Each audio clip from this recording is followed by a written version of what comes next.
Góðan dag. My name is Dagny Ivarsdottir and I'm your Icelandic cultural expert on this virtual expedition. Today I'm gonna teach you how to make a super easy Icelandic style dessert called Skyr cake. The number one ingredient is of course Icelandic skyr. Skyr is a dairy product that has been a part of the Icelandic diet for nearly 1,000 years. And it's high in protein and nearly fat-free. Secondly, whipping cream, the real thing, not the artificial thing in the can.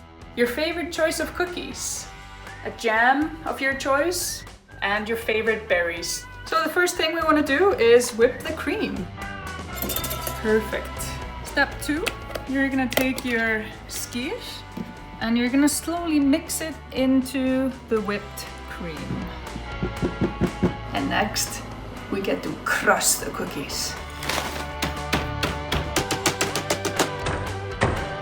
Now we're gonna take our cookie crumble and just pour it into a nice container that you like. Shaky, shaky.